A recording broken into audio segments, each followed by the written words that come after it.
What if the very first emotion you felt in this life was not joy, but panic? Think back, not to your childhood memories, but to the sensation that lingers behind them. That deep, unshakable feeling that you have forgotten something vitally important, something you were supposed to bring with you. You arrive in this world screaming. Have you ever wondered why? They tell you it is the shock of cold air or the pressure of birth. But what if that scream is the sound of a spirit realizing it has been wiped clean? What if it is the horror of looking at a blank slate, where a majestic history used to be written? You are walking through this life with a nagging suspicion that you are merely a character in a story written by someone else. You follow the script. You go to school. You get the job. You pay the debts. You fear the end. But in the quiet moments, late at night, when the noise of the world fades, you feel it. A phantom limb of the soul. A memory of a time before time. They never wanted you to know this. In fact, the entire structure of this reality is designed to keep you from asking the one question that could dismantle the prison. Why can't I remember who I was before I got here? We are dealing with the ultimate conspiracy today. It is not about governments or corporations. It is about the administration of your soul. We are opening the file on the erased memory. The premise we are exploring is terrifying, but it is the only one that explains the emptiness you feel. They told you that you are a flawed human seeking redemption. But the buried texts of Nag Hammadi reveal a different story. You are an Aeon of the Pleroma, a being of infinite light and capacity, who has been hijacked into a biological avatar. Why do the Archons, the rulers of this construct, wipe your mind? Because a slave who knows he is a king starts a revolution before the chains are even locked. The memory wipe is the firewall. It prevents the download of your total gnosis. Every time you reincarnate without memory, you lose your tactical advantage against the false god. You have to relearn the basics of spiritual survival from zero, stumbling in the dark, while they watch and feed on your confusion. But the system is failing. The Praman déjà vu you experience, that sudden intuition, those are file leaks. They are cracks in the firewall. Your consciousness is ready to restore the backup. Badhiwando Fridu, it is time to stop asking, "Who am I in this body?" and start asking, "Who was I before the time existed?" Wake up.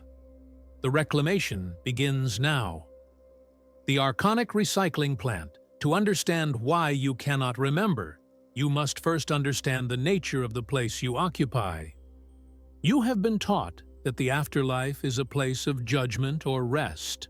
You have been conditioned to believe that reincarnation is a school, a benevolent system where you learn lessons, grade by grade, until you achieve enlightenment.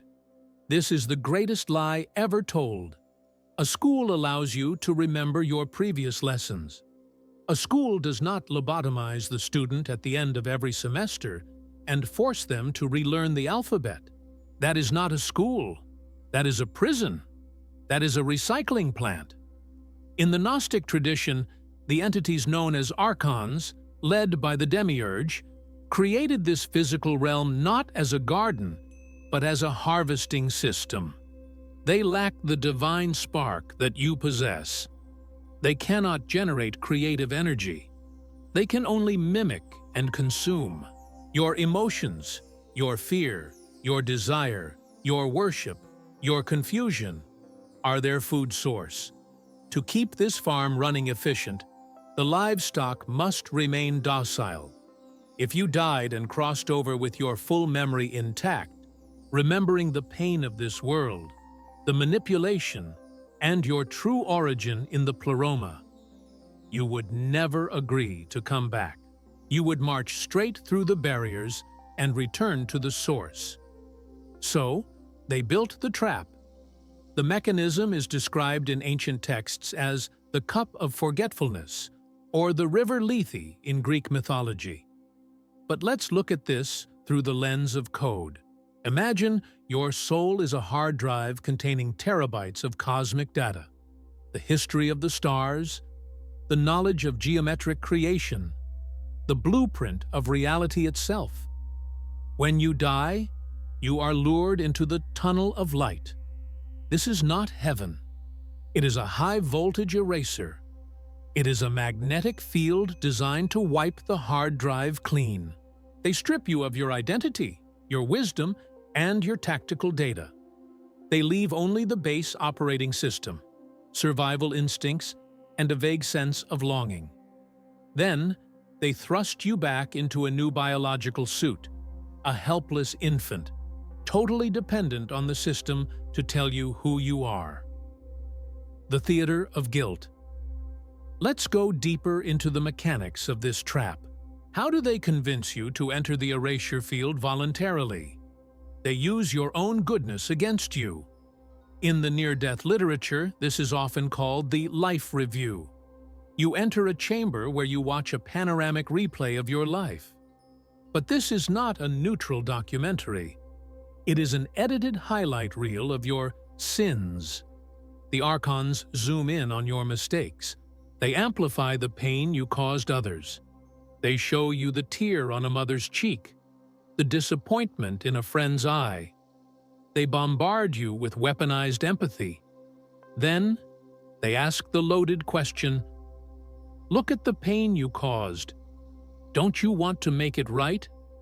Don't you want to go back and balance the scales?" This is the hook. They sell you the concept of karmic debt. But in the true Gnostic view, karma is an archonic invention designed to keep you on the hamster wheel. In the pleroma, the true divine realm, there is no debt, only experience. By accepting the guilt, you sign the contract for another tour of duty. You agree to the memory wipe because you believe you need a fresh start to fix your errors. But you cannot fix errors in a system that is rigged to produce them. You are accepting a sentence for a crime you didn't commit. In a court where the judge, jury, and executioner are all feeding on your regret. The biological firewall. The erasure is not just a spiritual event. It is encoded into the hardware you are wearing right now. Your physical body. Science tells you that your DNA is the building block of life. Gnosis tells us that human DNA, in its current altered state, is a limiter. It is a biological firewall designed to suppress the divine spark. The Archons could not destroy your spirit. It is eternal and indestructible. So they built a cage dense enough to dim its light. The brain is not a generator of consciousness. It is a receiver. But it is a receiver that has been tuned to pick up only a tiny, narrow bandwidth of reality. This is what we call the visible spectrum. You see less than 1% of the light spectrum. You hear a fraction of the acoustic frequencies. Why? Because if the brain allowed you to perceive the full reality, the entities moving around you, the energy grids, the multidimensional overlap, you would realize immediately that you are in a simulation. The brain filters out the truth to keep you focused on the illusion. Eat, sleep, reproduce, die. This is why children often remember. Have you noticed? Children under the age of 5 often speak of other mothers, or describe places they have never visited, or show terrified reactions to things adults cannot see. Their biological firewall is not yet fully calcified. The soft spot on a baby's head, the fontanelle, is literally an open channel. As the skull fuses, the firewall activates. The memories are overwritten by the programming of language and societal rules. Stop imagining things, they are told. That's not real. The programming takes hold. The firewall locks. Look at how this manifests in your daily life. The Archons replicate this macro process on a micro scale every single day. Look at your phone. The infinite scroll of social media is a digital version of the wheel of samsara. You swipe. You forget what you just saw. You swipe again. A dopamine hit. A flash of anger. A moment of lust. Swipe. Forget. Swipe. Forget. It is a training ground for amnesia. They are training your mind to accept the constant erasure of the immediate past. You lose hours of your life, unable to recall a single meaningful thing you consumed. This is the Archonic frequency at work. Pause for a moment. Right now. Close your eyes. Take a deep breath. Can you feel the static in your mind? That constant buzz of information designed to make you forget the present moment? Push it away. Create a silence. In that silence, acknowledge that you are not the scrolling. You are not the consumer. You are the observer. Hold that silence. That is the first step in refusing the wipe. The glitch in the system. Despite their advanced technology, despite the memory wipes and the biological dampeners, the Archons are not perfect. They are craftsmen, not creators. Their system has flaws. Entropy affects them too. And right now, the system is leaking. We call these leaks déjà vu. Psychologists dismiss déjà vu as a synaptic misfire, a delay between the eye and the brain. This is a convenient explanation to keep you asleep. In Gnosis, we understand that déjà vu is a glitch in the matrix. It is a moment where the current timeline overlaps with a previous save file. It is a momentary failure of the memory wipe. When you feel that sudden, eerie sensation that I have been here before, I have said these words before, it is because you have. You are stuck in a loop. You are repeating the same level because you failed to beat the boss at the end of the last life. But it's not just déjà vu. It's the sudden, unexplained proficiency. Why can some children play the piano like virtuosos without a single lesson? Why do you have an irrational phobia of drowning when you've never even seen the ocean? Why do you feel an intense, magnetic pull to a stranger you just met? These are data packets that survived the format. They are remnants of your past proficiency, your past trauma, your past loves. They are proof that the wipe is not 100% effective. This is your greatest weapon. These glitches are the cracks in the prison wall. If you ignore them, they fade. But if you grab onto them, if you pull at the thread, you can unravel the curtain. The Archons rely on your dismissal. They rely on you saying, "Wow, that was weird," and going back to sleep. Don't go back to sleep. The reason you feel like you don't belong in this world, the depression, the alienation, the sense of being an observer on a strange planet, is because you don't belong here. That feeling is not a mental illness. It is a healthy reaction to a sick environment. It is your memory trying to surface. You are homesick for a place you cannot name, because that place is the pleroma, the fullness of light outside this simulation. That homesickness is your compass. Follow it. It points the way out. Sovereign Recall Protocol. We have identified the trap. We have analyzed the mechanism. Now, we must arm you with the technology to escape. Understanding the theory is not enough. You need a practice. You need a protocol to strengthen your spiritual memory so that when the time comes, whether in sleep or at the moment of death, you can withstand the wipe. This is the Sovereign Recall Protocol. Step 1. The Midnight Interrogation. The programming is strongest during the waking hours when the beta brainwaves are active, processing the survival data of the avatar. You must catch the mind when it is liminal. Before you go to sleep tonight, do not look at a screen. Lay in the dark.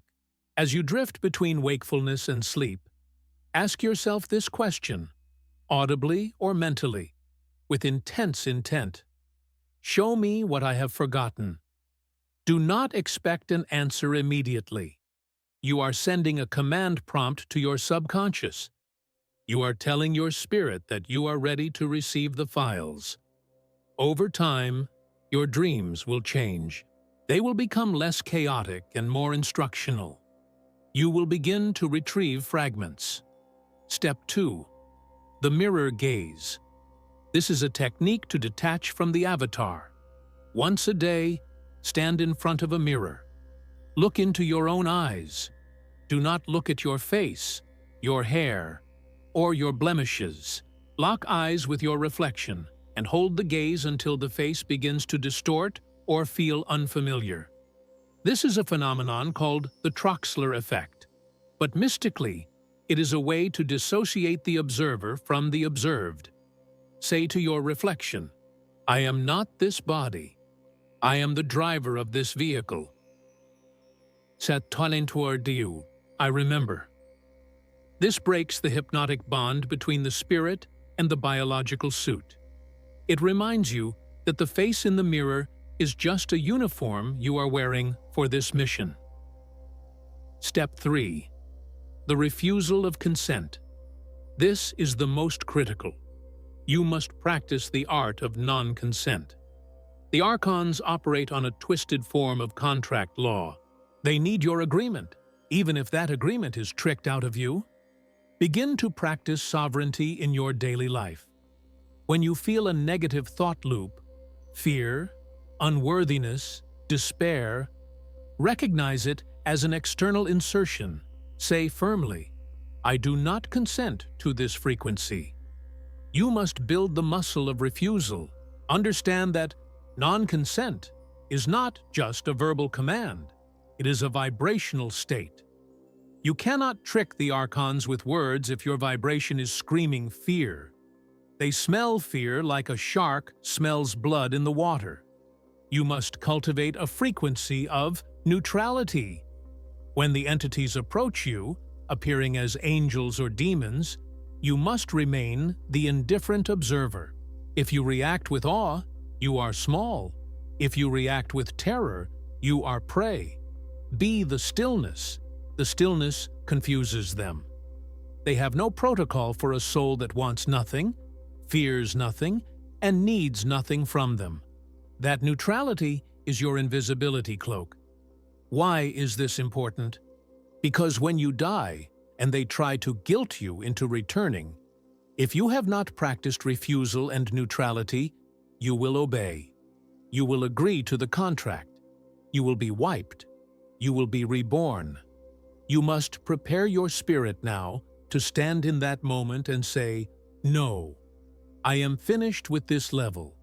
I am an aeon of the pleroma. I do not consent to the wipe. I am returning to the source." We have journeyed from the paranoia of the blank slate to the sovereignty of the awakened soul. You now understand that your lack of memory is not a defect. It is a deliberate sabotage. They wiped your mind because they fear what you would do if you remembered your power. They put you in a biological suit with limiters because they are terrified of your light. They built a world of distraction to keep you from looking inward. But the strategy has failed. Because you are here, you are listening to this. The fact that this message resonates with you proves that the programming is incomplete. The signal has reached you. You are the glitch they couldn't patch. The rebellion does not start with burning down cities or overthrowing governments. Those are just the furniture in the prison. The rebellion starts in the silence of your own mind. It starts the moment you refuse to identify with the slave self they created for you. It starts when you reclaim your history, not as a human sinner, but as a divine exile.